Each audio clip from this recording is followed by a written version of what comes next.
Thank you, Mr. Shah. Thank you, Arundhati. Thank you, Baleshji. Thank you all for having invited me, and thank you for hearing me.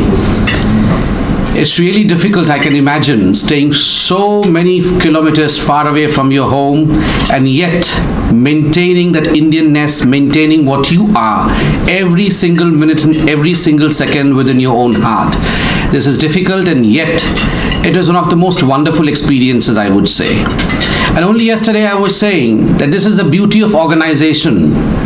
When people you never knew all these years, you suddenly come to Melbourne, you come to Adelaide, you come to Canberra, and then you realize that, well, yes, this is my family. These are my people. And this is the beauty of an organization. I thank Bharatiya Janata Party and the Overseas Friend of BJP for being such a wonderful family, for being such a wonderful organization. Why are we discussing about 3 years? I firmly believe that India is a phenomenon in itself. It's not just a piece of land. It's not just a country. It's not just a nation. Well, definitely it's a nation, a country, but beyond that, India has contributed immensely as a civilization since time immemorial to the thought process of the world, to the philosophy of the world. But why do we discuss India suddenly since this last 3 years? Because if India is an ideology, if India is a thought process, if India is a powerhouse, then we needed a man of same kind of vision to propel this ideology across, not only within the length and breadth of the country, but beyond the length and the breadth of this country across the world. And I believe today, under the leadership, under the able leadership of Mr. Modi, India has finally arrived. It was always there, but we were not feeling it somewhere. But finally, Mr. Modi made us feel that India has arrived. And the Indianness within us, we talked that India was great, India is philosophical, India has great opportunities, but most of it was talk. We wanted it to come out, we wanted that to be shown in front of us, and I believe this man called Mr. Modi has delivered it. Because the day he was in US, the day he was in Sydney, when he was walking the streets, when we could hear the cheers of the people, when he was in the Indian diaspora meeting, and the kind of vibration that we felt, and I could see the premiers of the countries like US and Australia, the great people, they cheering Mr. Modi. I felt they were cheering India, and Mr. Modi was right in pointing out that it is not just cheering Mr. Modi, they were cheering 125 crore people of the country. Just imagine 1/6 of the population of the world lives in India, and yet India is not the member of the United Nations Security Council. 1/6 of the population of this world lives in India, and yet India did not receive that kind of respect that it should have received by the world leaders across the globe, because we did not demand for it. Because we seriously did not feel that India was that important. If we would have felt that India was that important, then we would have had a leader who would have stood up and said, how dare you ignore 1/6 of population of the world? We are half the world, and yet you do not feel that India should be a member of United Nations Security Council. The man has arrived. The man who dared the world to say that India has arrived, that India should be represented because India represents humanity, that is Mr. Modi. There was a time period, I remember, when I was into the field of practice in medicine. There was a time period when most of my friends would discuss, Sachin is already here in Australia, most of my friends would discuss, let's leave the country, let's go outside, we'll have a good practice, we'll save money, we'll bring good houses, let's rear our children outside this country, nothing is there in this country. From there, in a very short span of time, now when I come to Australia or when I visit any other foreign nation, people there at least are whispering and murmuring, is this the right time that we should return to India? Is this the right time? They may be skeptical, they may be confused, but yet they are thinking this aloud. That is this the right time that we should come back to our nation? I think the atmosphere is conducive. Can we have a flourishing business there? They're asking us, they're thinking aloud. And this is the distinction. From a time when we felt that we should leave this country, we should flee, to we should come back is what has been achieved in these 3 years. It's not that everything has changed. It's not that, as was rightly pointed out, as soon as you enter India, you have stories of India all across you. Yes, we have some of the best airports now. Our terminal, international terminal, is, I think, one of the best in the world. Yeah. But despite that, we have our own issues. You go out and you see, well, cleanliness is an issue, sanitation is an issue, behavior and attitude of people is an issue. But the biggest thing is people now believe these are changeable because we have a leader who is addressing these issues. For all these years, while economy grows, economy a notch up, a notch down, that's a statistical issue. That has issues which can be discussed in great details, but the mindset is the one which drives everything. I never saw a prime minister or a world premier anywhere across the globe who spoke about toilets as Mr. Modi does. Because toilet was a taboo. No one gave any importance to toilet. They felt that only eating was important, defecating was not. But here is a prime minister who felt that if health is to be addressed, it has to be addressed in toto. It has to be addressed in totality. If nutrition is important, equally important is where you defecate. It should not be open defecation. It should be in toilets. And girls, why do they drop out of schools in Gujarat? People were talking about good governance in Gujarat. They had the first-hand experience in Gujarat. Mr. Modi, the small things, what we call in Hindi as thoda hai, thode ki zarurat hai. No one wanted to move that small last inch, the last mile, as to why girls were dropping out from school. Girl students were dropping out from school because they did not have toilet facility. So the parents did not allow them. We had the menstrual hygiene to be maintained. There were no toilets. Here is a man, the real leader, who thinks, why did girls drop out? And then he realized there are no toilets. Let's have toilets and let's see as to what happens. It worked out in Gujarat. Toilets were constructed in the schools. Girl drop rate in Gujarat decreased. The same phenomena is being extended across the country. So this kind of vision, these are small things, and I'm astonished these small things were not addressed all these years. Big years left by, but small things were not addressed. The basic things were not addressed. B for basic things and B for bold. Here is a leader who is bold. So A, India has arrived. B, basics and bold decision. I always thought my father had to buy a property in Delhi because I'm the only son in India. My other brother lives in Europe, and both my parents have grown old, so they thought, let's live with one of our kids at least. They wanted to dispose their property in Bhubaneswar and come and live with me. This was about 5 years ago. Whatever little they could get from the property in Bhubaneswar, they did not dispose it ultimately, but. And they bargained for properties in Delhi, and every bargain had the same kind of plea. The bargain was, well, yes, you have to pay 50 lakh rupees in cash and you have to pay the rest in, you have to pay 50 lakh rupees in check and the rest in cash. And my father would come and say, why should I pay in cash? Why should I convert? Then there would be people who would come and ask my father, if you have all white money, there are ways of converting white money into black as well. You sell your property, and if it's all white money, there are ways. We will teach you the way as to how white money can be converted into black. And my father would ask me, what is happening? Why should I convert my white money into black? Everyone knew this. Everyone was suffering this. But no one thought of demonetization. Every second politician, because politics in India is stirred from its capital, that is Delhi. This was happening under the nose of every politician. Rather, I would say politicians were also involved in this. Despite all this, why the politicians did not choose to amend the Indian laws in a way that the black economy, the parallel economy, is driven out of the system. But here is a man who thought and who did. It was a gamble. It was a gamble in the sense, just imagine, every single person of the country was affected by this decision. Every single person, from a rickshaw puller to a millionaire, everyone was affected by a decision. So in politics, if you take such a huge gamble where every single soul is affected by your decision, then you stand the chance of being rejected. You stand the chance of being rejected because everyone loves to be in the comfort zone. Everyone loves to be a status quoist. No one wants things to change. But this man said, no, if you want big bang changes, it's not just that he would question me day in and day out, कि क्यों नहीं किया, अब कर दिया है, तो साथ भी देना पड़ेगा. And the beauty of the people of this country, I was in US when this whole thing happened, demonetization, because since I was there for a month or more, I spoke there in Boston School of Business.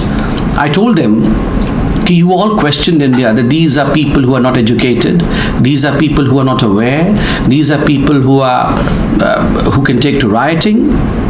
But look, nowhere in this world such a huge decision had been taken which literally shook country from the head to the toe. Every single person was affected by this decision, but look at the maturity of Indians. Though they were affected, though they had certain problems, they had to face certain problems, but none of them disrupted the law. None of them went to the streets. None of them broke the law. They stood by their Prime Minister, knowing very well that the intention of the Prime Minister of the country was well-meaning. It was to improve the system. It was to throw out the black money. So that is the maturity of the Indian people, and the kind of symbiosis, the kind of synergy that we see between a leader who has vision and people who may not be educated, who may not be aware, who may not be the kind of people whom we interact with in our daily lives, but they understand. They can see your intentions through your eyes. They stand by you. And that's why the bold decision of demonetization defines a new era of leadership of Mr. Modi. A for arrived, A for assertiveness. India has asserted its position today, not only within India, but outside of India itself. Wherever we have been, Mr. Modi went to the United Nations. He dared the United Nations. Why have you not defined terrorism as yet? We discuss about terrorism, but up till now, United Nations has not defined terrorism. So it is assertiveness that Mr. Modi has shown to the world, that if 1/6 of population lives in this country, then I am the leader who is going to assert for the rights of 1/6 of people. B for basics, B for boldness, and C for competitiveness. This country today is a competitive country. It's not just that we are one of the highly placed countries in the global competitive index. We are a country, in fact, which for 2 consecutive years now, 2015 to 2017, 2015-16 and 16-17, for 2 consecutive years in the World Economic Forum's Global Competitive Index, we stand tall. We have jumped 16 notches. And you would be astonished to know that there are 12 parameters on which the global competitiveness in business is managed or is being calculated. One of those parameters, for instance, is electrification. What amount of electrification is taking place in your country? How much electricity does these people who are into business or the consumers have? Because if the village is not electrified, the rural demand would not be there. If the rural demand would not be there, the economy will not be pushed forward. So naturally, with the electrification, there were 18,000 villages in India, 18,500 something. Let's just sum it up as 18,000 villages in India which were not electrified when Mr. Modi became the Prime Minister. And today I'm proud to announce that in a short span of 3 years, Mr. Modi and Mr. Modi's government has electrified approximately 14,000 villages. It is 14,000 something, but if we round off to say it is 14,000 villages have been electrified, and the rest, the remaining 4,000, would be electrified by the time we finish our first term, 2019. By the time we finish our first term, to mean that we'll have the other term as well. By your blessings. So that is the kind of this global competitive index, the competitiveness that India has today. In fact, we have jumped notches, 12 places up in the logistic index. And today in FDI, India is one of the most favored destinations for investments across the globe. And why? Investment is directly proportional to confidence. If people across the globe are confident of your leadership, if they are confident of your law and order situation, if they are confident they are putting their money in the right vault, then they invest. So today, with the kind of confidence that Indian leadership exudes, with the kind of confidence that Mr. Modi exudes, the investors across the globe choose India as a bright spot. And this word was coined by the managing director of IMF, the International Monetary Fund, saying that she's happy to learn that India has emerged as a bright spot in otherwise gloomy world economy. And I have always been saying in my speeches, the story of this 3 years is a story of from fragile 5 to fabulous few. Fragile 5, remember in 2013, we had the World Bank, the World Economic Forum and all coming together to declaring India as a fragile 5 country. B for Brazil's, I for India, I for Indonesia, T for Turkey, and S for South Africa, BITS.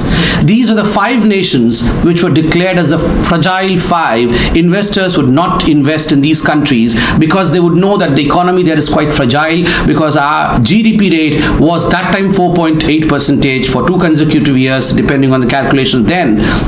If we project the same calculation method that we have now, it was less than 6% for 2 consecutive years, and there was policy paralysis. So from fragile 5, we have moved to fabulous few. We are a bright spot today. That is the kind of journey that India has undertaken, that Indian economy has undertaken under the able leadership of Mr. Modi. And I have constantly maintained that one of the biggest achievements of Mr. Modi is not an act of commission, it's an act of omission. Often, acts of commission, what you do becomes achievements. Sometimes, what you don't do becomes achievement. And one of the most powerful achievements of the Modi government is one such, what you don't do, an act of omission, that is corruption. Not to indulge in corruption, not to allow his cabinet to indulge in corruption. ना खाऊंगा ना खाने दूंगा, मगर आज तो हम lunch खाएंगे. So that kind of resolve to fight corruption was absolutely essential. I tell you, if you would have visited the ministries in the yesteryears, since it's a closed door meeting, I don't have to be on defensive that I'm taking on my opponents, because had it been a bigger meeting with people from the indigenous community over here, then I would have said I'm an Indian and I'm not from BJP or Congress, and I would not criticize others, but it is a closed door meeting, and I would say that there was a time when our businessmen would go to the ministries and the minister would never meet the businessman. There would be middlemen always on the lobbies and the corridors of powers who would meet, decide, and finally declare what the businessman's business module should be. So it was a middleman who was taking the call. Finally today, the middleman has been wiped out. The lobbies are empty, and it is a minister's head with ideas which works. So that is the kind of change, and that is their act of omission of corruption, which has formed one of the most important, I would say, milestone in Mr. Modi's way of thinking. I would not take much time, but I'll end by saying I respect Mr. Manmohan Singh a great deal. Because I'll tell you, Mr. Manmohan Singh was a middleman's dream, middle class's dream. Yes. When he became the Prime Minister, we all felt that, well, yes, he is a man who would be non-corrupt, who would deliver. But I'm sorry to state, with passage of time, the first thing that came to everyone's mind was Dr. Manmohan Singh would resign because he would not take dictations from Ten Janpath, and he would be a bold and upright man, and he would never take dictations from Ten Janpath. But we were proved wrong. Yeah. Rightly pointed out by one of his own men, his own media advisor, Sanjay Baru, he proved to be an accidental Prime Minister. Yes. He proved to be an accidental Prime Minister, and today I can say that Mr. Manmohan Singh would be remembered in the history of this country, this great nation, more as a finance minister. He would find 2 pages dedicated to him as a finance minister and a footnote as a Prime Minister. That's how it is going to be. For 10 long years, India lost the opportunity that Mr. Manmohan Singh, that Dr. Manmohan Singh could have given it to India. But thanks to Ten Janpath, every other minister under Dr. Manmohan Singh thought that he was a Prime Minister, excepting Mr. Manmohan Singh. Every other minister felt that, well, yes, I can take the decision. I can auction the way I wish to auction. I can sell off the coal of this country. I have the discretion of selling off the spectrum of this country. I can fill my coffers. And whenever it was asked to Dr. Manmohan Singh, "Ki ho raha hai?" then he used to say, "Mainu ki pata." He did not know. The Prime Minister of a country, the Premier of a nation, does not have the liberty of saying "Mainu ki pata." he has to be the man who knows all. He does not have the liberty of saying that I don't know how it happened. And this decisiveness, this boldness, this I am present everywhere and I'm seeing everything is what Mr. Modi has shown. That you dare not play with the sentiments of millions of people. You dare not appropriate the aspirations of billions of Indians, because I am watching. I am watching everywhere, because I am the supreme leader. From an accidental prime minister to a prime minister who has finally arrived. Far off from our nations, our contributions from Australia, from US, from UK can be immense. Your blessings, your words, small contributions, a pat in the back, a word from mouth. These small things may be very small for you, but they are huge when it comes to changing the mood of the nation, when it comes to propelling the engine of the nation. And I believe today is the time when we have a Prime Minister who needs all your blessings. Thank you and Vande Mataram.